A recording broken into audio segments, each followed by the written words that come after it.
our next speaker is, right. So let me share screen. Oops. Okay. Okay, all right. So that's Dr. Chu, and our next speaker is Cally. Cally is also featured in 100 Fabulous People, and she's a breast cancer warrior. She is going to speak about living a beautiful life after cancer, and Cally has been a breast cancer warrior for 24 years, and her calling is in a journey with ladies with breast cancer, right? And so I'm not going to read all this, but I'm going to ask Cally to basically tell you about her beautiful life. So Cally, yes, before that, Thank you. All right. Hold on. So let me share you. Right. Thank you. So thanks, Catherine. Can you all hear me all right? Just give me a thumbs up. Good, thank you. So indeed, very privileged to be invited to share, and even more humbled to be featured in this 100 Fabulous book. Today is a very special session for me because I have my two doctors who has treated me 24 years ago. They are actually with us right now. And so Dr. Carmen Wong and Dr. C.K. Yong. So I personally sent an invite to Dr. C.K. Yong especially earlier only, and he managed to do it. All right, so let me just start my journey. Okay, I'm seeing a lot of things here. Okay, so you can see my title, Still Celebrating Life After 24 Years. You can see all the beautiful pictures here. And these are all the activities I've done throughout my life in the earlier years as well. So let me just bring you through the journey. I think a little bit of background about what I went through with the big C first.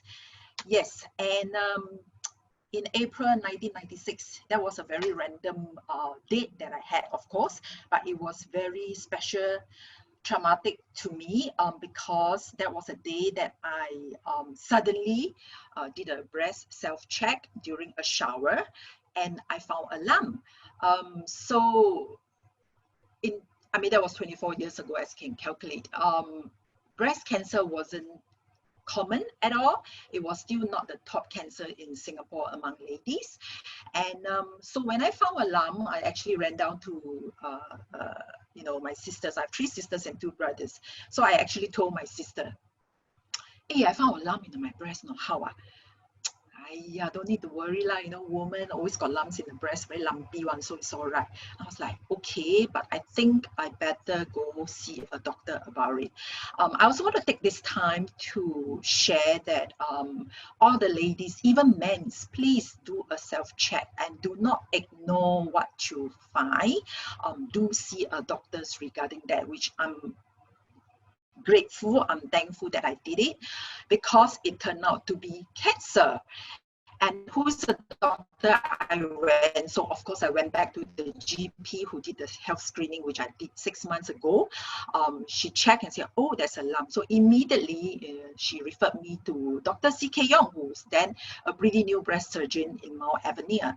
And Dr. C.K. Yong actually just did mammogram and ultrasound for me. And from the x-ray, he actually said that, oh, okay, looks suspicious. I was like, huh, really? Wow, the baby also not so June, right? That means, if we buy lottery to strike, also not so lucky, right? So any case, he wanted to do a biopsy for me, and I went out to arrange with the nurse. So many ladies were asking me, did you ever cry? And I like, actually, that was the only time I cried. When I was scheduling the biopsy, his nurse actually said, so poor thing, so young, got cancer. That was the time I cried. But it was over, very quickly. And yes, I was 31 years old at that time. So what went through my mind? Of course, I was shocked because I was living a very healthy, happy life. I just started working not very long ago. Lowest risk factor,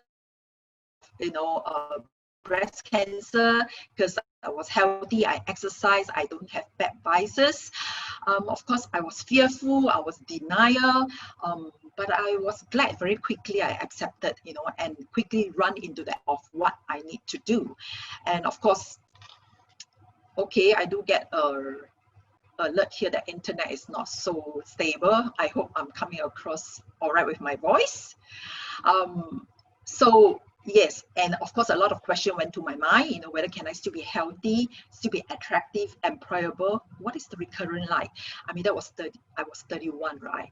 And yes, after 2 biopsy, I actually was confirmed to be stage 2 triple negative. So good thing in those days there was no Dr. Google, right? Because if there is, I think I'll be so overwhelmed with all the research and information I've found. So I don't know how all these ladies did it nowadays. Just so much information. So sometimes ignorant is a bliss, right?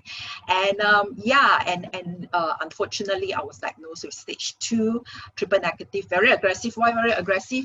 Because I don't know, in those days it says, oh, only radiation and chemo can treat, right? So that was what Carmen told me. And Carmen said that, oh, you need to do chemo. I said, so what is the side effect? And first thing she said was hair loss. I said, oh, then I don't want to do, I'd rather die. Very vain, right? All my friends. I have many friends here who attended, who are listening, how vain I am, right? Like really like to look good.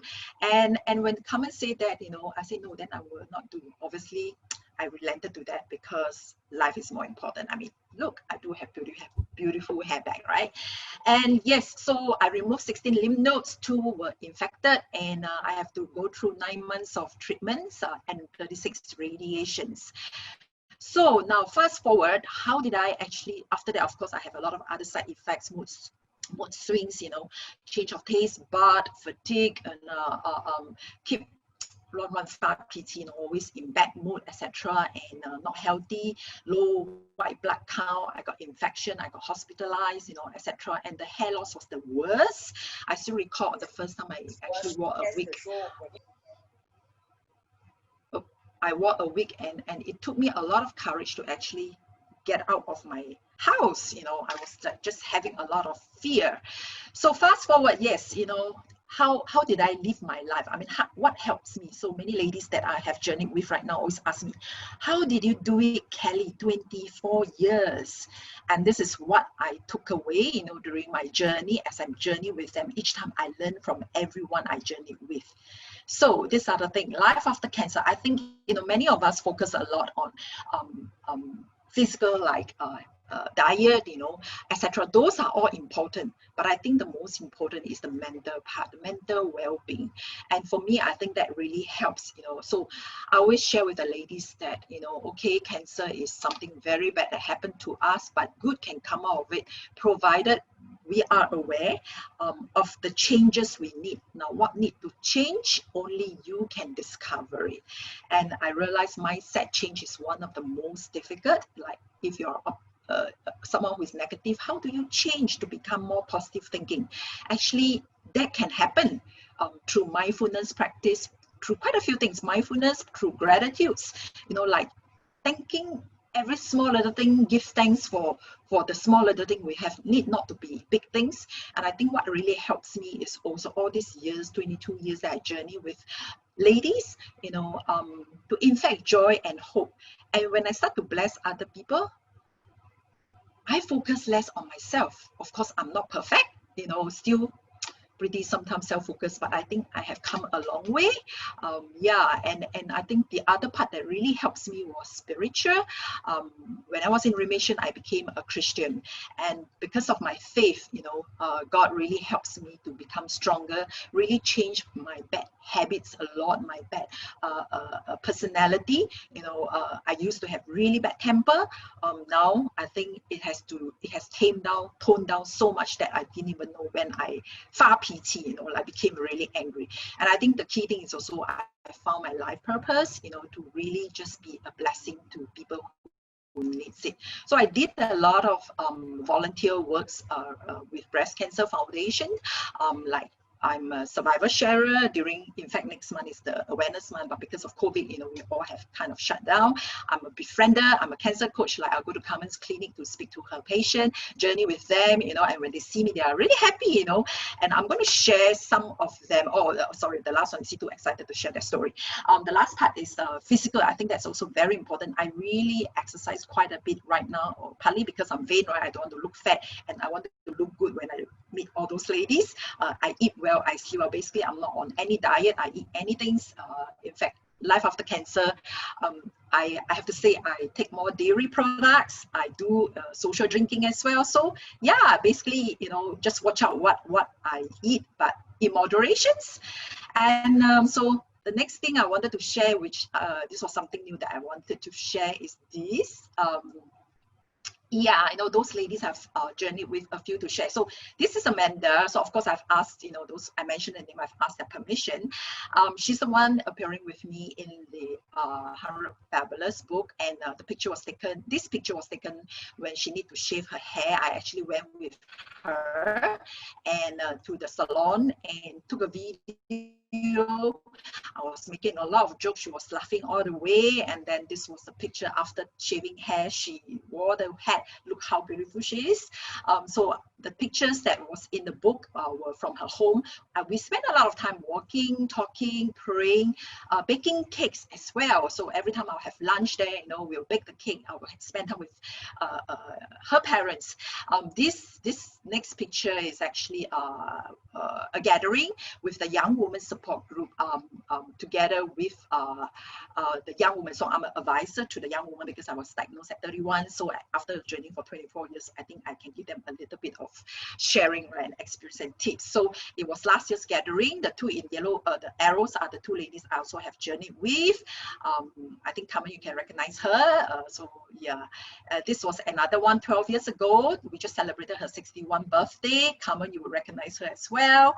And these two, of course, are the recent one. So specifically, I just want to go to the next case. Now, this lady, she is actually a Korean American. I just connected with her only August this year, and she actually found me on Facebook when she was newly diagnosed, and she sent me a personal text via messenger asking me for advice because she's going to start her chemo. And then I replied her by saying that, oh, would you like to have a call instead of you know, just texting? So we scheduled a call. We spent 1.5 hours speaking, and this was what she said. You know, I was asking her, how did I actually help her? So, you know, it's quite a lot of text, you know, but I would just say talking with Cally and her experience gave me hope that having breast cancer is not necessarily something I have to live with fear for the rest of my life. And also through me, she gained a more positive perspective. So the first picture on the top is her first chemo. The second picture she just sent me yesterday. It was her first 5th chemo already, and she's looking good. Don't you agree? Yes. And this was really very recent. So social media helps a lot, you know, when you want to do work to impact the community. So this is the other lady, Jody. Last year, 2019. So this was what she said. I have to cut some of it because it was really long. She said I was God sent angel. And how do I get to know her? Because we have this Facebook, and she was asking quite a lot of questions on the Facebook, breast cancer Facebook. So I actually PM her like, do you need help? I can guide you step by step, because she was newly diagnosed. And I still recall, you know, after that, you know, she called me when I was shopping with my niece. The phone rang. I was in Ion Tiffany. We were looking at my niece's wedding band, and I received a call from Jody. I think Jody's on the line, and we actually spoke for quite a while. I was from Ion all the way. I walked from Ion to where's that? The Wisma, those jewelry things. So it was quite a long conversation. And I was glad because at the end of the conversation, she felt more at peace. And this was what she wrote. So we spent a lot of time talking, and yeah, and it was quite cute. She remembered everything that we said. And the top picture, I brought her to support group, to a cancer support group. This was not the breast cancer support group, but the one outside, and it was all advanced stage cancer, and she was doing her self-introduction because she was new. And I think at the end of that, she really felt very encouraged and hopeful because she saw many of the ladies actually doing very well. And this was her recent 7th wedding anniversary celebration just last week. So I took a picture of that as well. Yeah. Next, I'm just sharing. Oh, this is another very interesting one. Thingy, she's doing very well as well. This was 4 years ago. I met her at breast cancer support group meeting. So for those who have not joined, if you have breast cancer, that will be a good foundation to join, because through that you can meet many friends and a lot of activities that can help you as well. So I met her in the support group. We were all sitting in a circle. We had to do a self-introduction. So usually we'll let the ladies, first timer, to join, to share first, and we ask them, so self-introduction and what is your need, what would you like to know, from this session, and come to so the newcomer will introduce first, and then the survivor, which is myself, or volunteer. So we are to say how old we are, meaning how many years in remission. So when come to me, I say I'm 20 years old, and then she look at me like, so this was 4 years ago. She said, huh, excuse me. So she actually stopped and interrupt the meeting, and she said, you are 20 years old. May I know how old you are now? So I take that as a compliment, right? Okay, I hear some noise. Okay, so and she said, sorry, I have not come across someone like more than 15 years ago survivor, and you're 20 years old and you look so young. So how old are you? Any case, we became friends. We exchanged some. We became friends. So I journeyed with her through her treatments, and this is where she is. And finally, just the last one I'm sharing is this one is a 12 years old survivor, doing very well.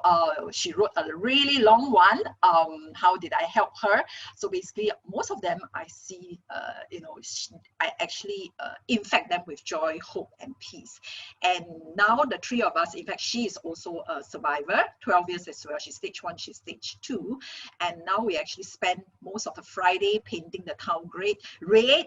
We will start with lunch, we will shop, we will have coffee, and then we go trekking, and we will end the day. So why am I sharing all this? Basically, I think I just want to showcase really, life after cancer, is really beautiful, healthy, and it's how you make do with that journey. And I know listening in, there are many, could be survivor or warrior. I said you may not know what to do, but this could be an avenue you can go into, because it really makes your life very purposeful. So what are my takeaways, for the last 24 years? Yes, no fear of death, and I firmly believe, God will never let a painful experience go to waste. Through that, we all will grow, and it actually transforms and defines me. And having a heart of gratitude, I think, is very important. It really made me much more positive when I start to inculcate this. I even have a journal, to write down year on year. I have a Thanksgiving journal where I write down small little things that I thank God for, and do the things that give me positive energies. Yeah, like pursuing your interests, your purpose in life. Find things that really, when you do, you just feel very happy. And I tend not to worry so much, because by me worrying is not going to help doing anything, right? So do my part, the rest I let go, let God. And this is a quote that I really love. What I focus on, it grows, truly. And life, this is something I love as well. It isn't about finding yourself, but it's about creating yourself. So I'm quite happy to say I've created a life after cancer that is beautiful, purposeful, and healthy. And of course, I continue to advocate early detections and asking people to do their own self-check. And finally, yes, for all listening in, please, next month is the breast cancer global awareness month. Do your own self-check and share this with your friends, to do their own check, because breast cancer is the only cancer you kind of can check and discover early, and that is cure for early detection. So thank you so much for your attention. Over to you, Catherine. Thanks, Cally. Yes, great sharing.